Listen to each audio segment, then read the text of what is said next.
Quando uma célula envelhece, você envelhece. Esse é o fator biológico principal. Mesmo assim, as células são projetadas no decorrer da evolução para sobreviver. Elas são ligadas a processos químicos literalmente imortais, ou pelo menos tão antigo quanto o universo. Ironicamente, mesmo que você tenha um estilo de vida totalmente desregrado, tipo fumando e entupido o seu corpo com gorduras e açúcar, sem nunca se exercitar. O mesmo cérebro envolvido com as escolhas terríveis está tentando permanecer imortal. As células cerebrais são como as outras, empreendendo uma campanha bem-sucedida que ocorre segundo a segundo desde o momento da concepção no útero, para combater o tempo. Você tem a sabedoria que evoluiu em cada célula, e eu vou te mostrar isso. As células compartilham e cooperam entre si. Nenhuma vive em isolamento. As células curam a si mesma. A vida da célula demanda nutrição constante. As células são dinâmicas sempre. Se pararem, morrem. O equilíbrio entre os mundos interiores e o exterior é mantido sempre. Toxinas e organismos infecciosos são identificados e combatidos imediatamente. A morte é uma parte aceita do ciclo de vida de uma célula. As células ficaram sábias com bilhões de anos de evolução. Você pode se tornar tão sábio quanto, usando o dom da autoconsciência e prestando atenção em como a biologia solucionou algumas das questões mais profundas com que você se depara no dia a dia. As células, sem exceções, compartilham e cooperam entre si. Nenhuma vive em isolamento. Assim como você, que faz parte de uma comunidade humana, e a coexistência é a forma mais natural e saudável de viver. As células não lutam contra essa verdade. Elas se beneficiam muito ao se unir para formar tecidos e órgãos. O cérebro é a prova mais espetacular disso, mas nós sempre tendemos a tomar nosso próprio rumo. Nossas células sabem o que é agir direito. E a palavra-chave entre elas é altruísmo, o qual deveria ser usado por nós também. Perguntou-se por que as pessoas faziam trabalho voluntário, e nem todas as respostas envolviam altruísmo. Alguns dos motivos dos participantes eram mais voltados para os outros, como, entre aspas, acho importante ajudar outras pessoas, fecha aspas, ou o voluntariado é uma atividade importante para as pessoas que conheço melhor. Outras respostas, contudo, tinham razões mais voltadas para si mesmo, como, entre aspas, o trabalho voluntário é uma boa fuga para os meus problemas, fecha aspas, ou, abre aspas, faz eu me sentir melhor comigo mesmo, fecha aspas. As pessoas que disseram fazer isso por satisfação pessoal tiveram muito mais realizações, porque indícios invisíveis no sistema mente-corpo têm consequências físicas. Suas células sabem muito bem quem você é e o que te motiva. O que motiva os voluntários pode influenciar a expectativa de vida. Passar do egoísmo à participação social é um processo. E tem alguns passos que se dizem a si mesmo que eu quero ser admirado e aceito, pois se eu guardar tudo para mim, os outros irão me rejeitar. Podemos vencer juntos ou fracassar isoladamente. Eu sou capaz de compartilhar, isso não dói. Na verdade, a sensação é boa quando eu dou, sinto que recebo. Quanto mais eu tenho, mais eu posso doar. Estranhamente, quanto mais me desapego, mais pleno eu me sinto. O modo mais realizador de doação é doar a si mesmo. Para mim, a conexão mais profunda vem da generosidade de espírito. Tudo na vida. O caminho não é uma linha reta, mas é um aspiral único e particular de cada ser. Mas a cada salto nesse aspiral, a cada viagem que você faz, as recompensas que você recebe por meio do vínculo e da conexão, o processo básico que resulta numa sociedade pacífica e principalmente esse seu bem interior, esse bem-estar. As células curam a si mesmo. Quando a pessoa é autoconsciente, aprende que reparar seu próprio dano, que isso ocorre naturalmente com as células, embora a cura ainda seja um dos processos corporais mais complexos e confusos. As células têm vantagens ano-luz de não ter que pensar na cura. Elas localizam a lesão e instantaneamente o mecanismo de recuperação se inicia. No âmbito mente-corpo, há um paralelo básico, e quando dizemos que o tempo cura todas as nossas feridas, estamos falando de um processo automático, não importa o quanto isso seja doloroso. Diferente, o luto segue seu curso, por exemplo, sem que ninguém saiba como emoções em frangalhos se refazem de fato. Mas muito do processo de cura não é automático, como é o caso das pessoas que nunca se recuperaram de uma perda. Na maior parte do tempo, a cura é uma atividade consciente. Você olha para dentro e se pergunta: como estou? E o tempo todo você se pergunta. Não há garantias de sucesso e quando a sua ferida interior está sensível e dolorida, só o fato de olhar para ela pode ser demais. Curar a si mesmo é superar a dor e encontrar uma maneira de se tornar completo novamente. O caminho seria algo como: estou sofrendo, alguém me ajude, estou sofrendo mais uma vez, estou precisando de ajuda novamente. Porque a dor não vai embora. Se eu ignorá-la, talvez ela cesse. Tentei me distrair, mas realmente preciso enfrentar essa dor dentro de mim. Sou capaz de avaliar o que está errado. Talvez haja algo que eu possa fazer por mim. Essa dor pode estar me dizendo alguma coisa, mas o que seria? Acho que compreendi. Agora a dor começa a diminuir. Sinto-me incrivelmente aliviado. A cura é possível. Confio em minha capacidade de me curar. Confio em minha capacidade de me curar. Mas a cura é parte do grande ciclo de feedback que mantém mente e corpo unido. Quanto mais você tenta se curar, mesmo que seja por um momento, mais sua capacidade cresce. O triunfo sobre as feridas mais profundas de alguém é um triunfo espiritual. Sem ele, a vida seria cruel, afinal, feridas são inevitáveis. Somente construindo um self conseguimos provar a nós mesmos que a vida não é cruel, já que é possível vencer a dor. Pela autoconsciência, percebemos que a cura é uma das forças mais poderosas que suprem a vida. A vida da célula demanda nutrição constante.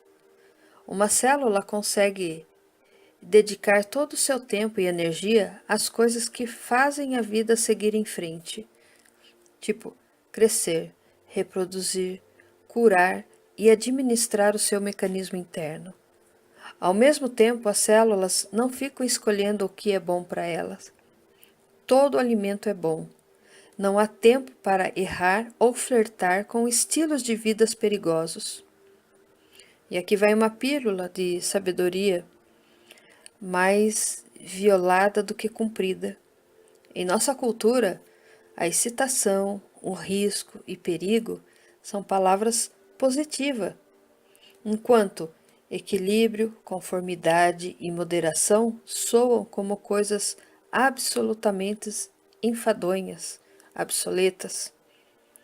Tomamos isso como direito nato para experimentar com rebeldia. Então temos todas as tentações para ignorar os benefícios de uma vida equilibrada. E enquanto experimentamos, as nossas células sofrem. Mas a sabedoria tem mais de um ensinamento. Todo mundo alimenta o direito de cometer erros, e a evolução é bastante clemente. A paixão se torna parte do equilíbrio. As células já são apaixonadas pela vida. Afinal, elas fazem tudo o que é possível para prosperar e se multiplicar. Então, alimentam-se com 3 coisas que aumentaria mais ainda a sua paixão pela vida. A primeira coisa é o seu maior sonho. A segunda é seu amor mais profundo e a terceira é a sua conquista mais difícil. O sonho nos dá propósito e significado. O amor nos proporciona emoções vibrantes e paixão duradoura. Uma conquista difícil nos dá um desafio que levará anos para se realizar. Juntando todos esses 3 elementos primordiais, levam à verdadeira felicidade. Assim como com todos os aspectos da sabedoria, temos um caminho a seguir quando se trata de alimentar a vida, que seria algo mais ou menos assim. Acho que estou feliz o bastante. Minha vida é tão boa quanto o da pessoa que está sentada ao meu lado. Eu só queria que minha vida fosse menos rotineira e previsível. Tenho sonhos secretos. Talvez eu não tenha que ter medo de me esforçar. Mereço mais qualidade e felicidade em minha vida. Vou arriscar seguir a minha felicidade.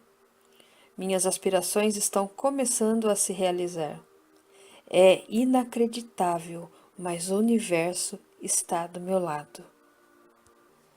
Este é um ciclo de crescimento constante, o tipo de confiança que é natural nas células, mas que fica prejudicado em nossas próprias vidas. Para a maioria das pessoas, a confiança se choca com um obstáculo logo de cara. Elas perdem a confiança natural típica das crianças que dependem dos pais para comer, trocar de roupa, ter seu sustento. Uma transição acontece quando entra um novo tipo de confiança, a autoconfiança. As células são dinâmicas, são sempre dinâmicas, pois se elas pararem, elas morrem. As células são imunes a muitos problemas que atrapalham a vida diária. Elas têm que estar em ordem para sobreviver. É uma bênção, é que elas nunca empacam. A corrente sanguínea é o mundo de uma célula, uma grande estrada de substâncias químicas fluindo. A olho nu, o sangue parece uniforme, um líquido levemente viscoso, morno, vermelho, mas no aspecto molecular é muito heterogêneo. Uma célula nunca sabe exatamente o que a grande estrada trará a seguir. A química do sangue de um soldado em batalha, a de um paciente que acaba de ser diagnosticado com câncer, a de um yogi sentado numa caverna no Himalaia e a de um recém-nascido são totalmente únicas. As células, como reação a um mundo em constante mutação, adaptam instantaneamente. O cérebro é forçado a ser o mais adaptável, uma vez que todas as operações do corpo, mesmo que minúsculas, são reportadas a ele. Assim, se ficar preso a um comportamento, hábito ou crença de que se recuse a abrir mão, você estará emperrando o seu cérebro. Passou-se muito tempo até a medicina admitir o quanto isso pode ser grave.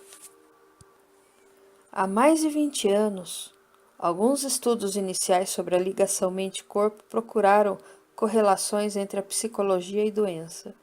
Muitos médicos suspeitavam sem comprovação científica, que alguns pacientes tinham personalidades que os deixavam mais suscetíveis a ter câncer. O resultado de fato surgiram, uma personalidade doentia. Era marcada por repressão emocional e perturbação generalizada, porém não havia uma personalidade cancerígena. Então, não havia muita utilidade em saber que sua psicologia poderia colocá-lo em um risco vago, genérico, de que qualquer doença, desde um simples resfriado até uma artrite reumatoide ou infarto. Mas nós podemos usar essa descoberta ativando a sua parte mais importante. Em vez de tentar detectar o tipo de comportamento que torna o câncer mais provável, podemos focar em não nos acomodar, já que sabemos que as células cerebrais e todas as outras do corpo são projetadas para serem dinâmicas, flexíveis e prontas para mudar o tempo todo. Aprender que a mudança faz bem não é algo natural para todos, e conforme envelhecemos, a resistência aumenta. E o roteiro a seguir é mais ou menos assim. As células não têm que seguir esse caminho. A evolução garante que o dinamismo seja simplesmente um fato da vida. É o âmbito pessoal que se deve confrontar o comodismo. No fim, a razão natural é básica. Estamos destinados a evoluir, porque é assim que o nosso corpo funciona. Cooperarmos com a natureza talvez não seja algo fácil no início, mas se persistirmos, veremos que é a maneira mais fácil de viver e prosperar.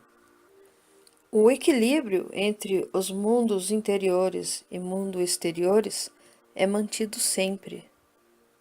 As células não ficam aflitas com o seu mundo interior, não são neuróticas ou ansiosas em relação ao futuro.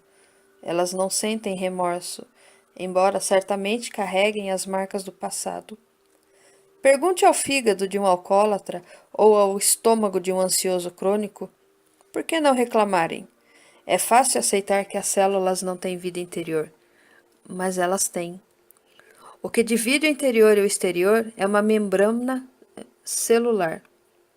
De várias maneiras, ela é o minicérebro de cada célula, porque a célula recebe todas as suas mensagens nos receptores que se amontoam aos milhares nas membranas celular. Esses receptores deixam algumas mensagens entrar e outras não. Todas as experiências se transformam em um sinal químico codificado que irá alterar a vida das células, seja de maneira significativa ou não, seja por alguns minutos ou por muitos anos. O problema é quando uma pessoa tranca seu mundo interior e não consegue combiná-lo com o mundo exterior. Há dois extremos aqui. Em um estão os psicóticos, cuja única realidade é seu pensamento distorcido e suas alucinações. No outro, os sociopatas, que não têm consciência e mal possuem um mundo interior. Seu foco é explorado as pessoas lá fora. Entre esses dois polos há uma gama de comportamento. Os mundos interno e externo se desequilibram por meio de todo tipo de mecanismo de defesa. Ou seja, colocamos uma tela de proteção que separa o mundo exterior da maneira como reagimos a ele. E entre os tipos de telas mais comum utilizadas estão: número 1, a negação, a recusa em enfrentar como você realmente se sente quando algo dá errado. Número 2, a repressão, a insensibilidade a sentimentos, de modo a não ser atingido por eventos de fora. Número 3, inibição, o controle das emoções segundo a lógica de que sentimentos contidos são mais seguros e mais aceitos pela sociedade. Número 4, mania, a liberação total dos sentimentos sem se preocupar com as repercussões na sociedade. O oposto da inibição.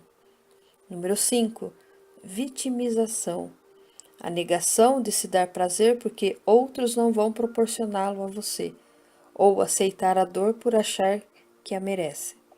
Número 6. Controle.